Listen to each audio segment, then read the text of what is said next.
go. Rock and roll. About train from Chișinău to Bucharest. Chișinău, Bucharest. Hi everyone, I'm Hovannes from Armenia. And hello, I'm Valeria, I'm from Moldova, but I've been living in the past year in Armenia too. For example, when I went to Armenia, it was so hard for me to get used to the weather and to live in such high altitude. But it's very nice, and the air is great, so everyone should go visit it. I find some similarities between Armenians and Moldovans because both the countries are post-Soviet countries. Okay, let's say three things about Armenia that you like. Okay, the first thing that I liked was the community overall and how they feel each other's pain and how they are so close to each other. The second one is the going out culture in Armenia. It's not a place where necessarily you go out and eat fast food. It's not the fast food culture, everything. You go out, the hospitality industry there is very much developed. A lot of nice places, a lot of nice little bars and speakeasies and so on. So it's very lovely. And the third one is how Armenians are so engaged in their culture and heritage. Even with hundreds of years passing by, they're very close to history. Everyone learns Armenian dances, everyone knows Armenian songs, the Armenian culture, the cuisine and so on.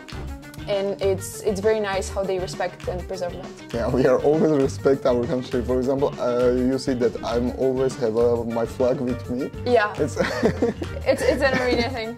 At this point, yes. I wear it too, so it's good. Okay, and sometimes Armenian people looks like, oh, this is Armenia. Okay, this is Armenian. This guy was Armenian. The famous guy was Armenian. Yeah, Kim Kardashian is Armenian. Yeah, I agree. Yeah. And I don't know famous Moldovan people, but I know a famous Moldovan song, that one that Numa Numa Numa Numa Numa. Yeah. Who doesn't know it? Yeah, this one is Moldovan, yeah? Yeah, it is Moldovan. There are a lot of Moldovan and Romanian songs that people from all over the world sing, but no one knows that they're from there. But even from Armenia, before coming to Armenia, there's this mix of cultures in Armenia. Like the Armenian diaspora is bigger than the actual population in the country. What about Moldovan people? Do you meet Moldovan in Armenia? No, the only time I heard about a Moldovan in Armenia was a taxi driver. The taxi drivers always talk to you like all the time. Yeah, like, there's no way they're not telling you their life story in a 40-minute drive.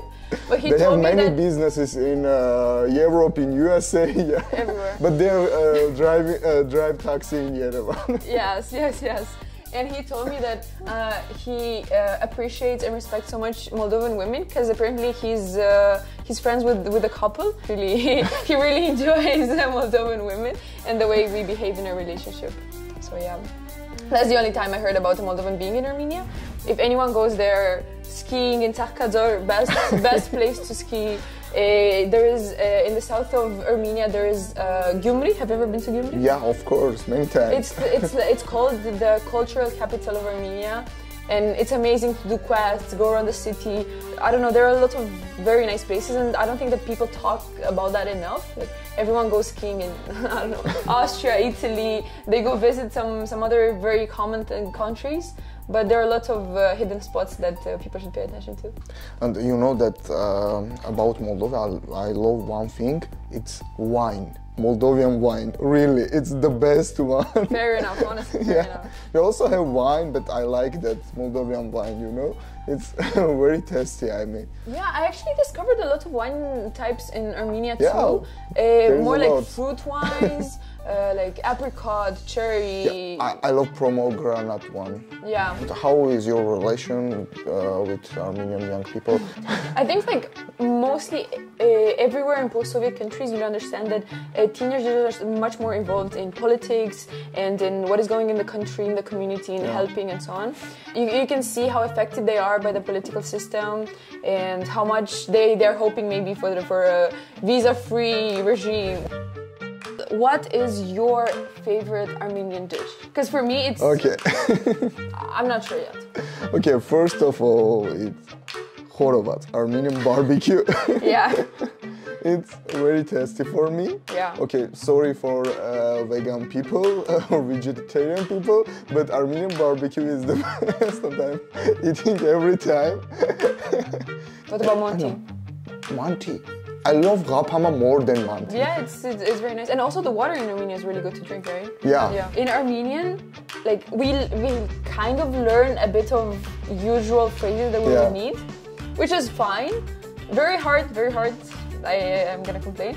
But there are some words and some phrases in Armenian that you don't really get to use in other languages. For example, in English you can say I love you or I adore you. Like there's not a lot of ways to say it. But in Armenian there are phrases like Mernem Janit or other phrases which literally mean like I would die over your body, or I would do anything for you. I don't even. It's really meant that I will die in your body. It's it's such a good thing in Armenian. It's so nice to say I would die in your body.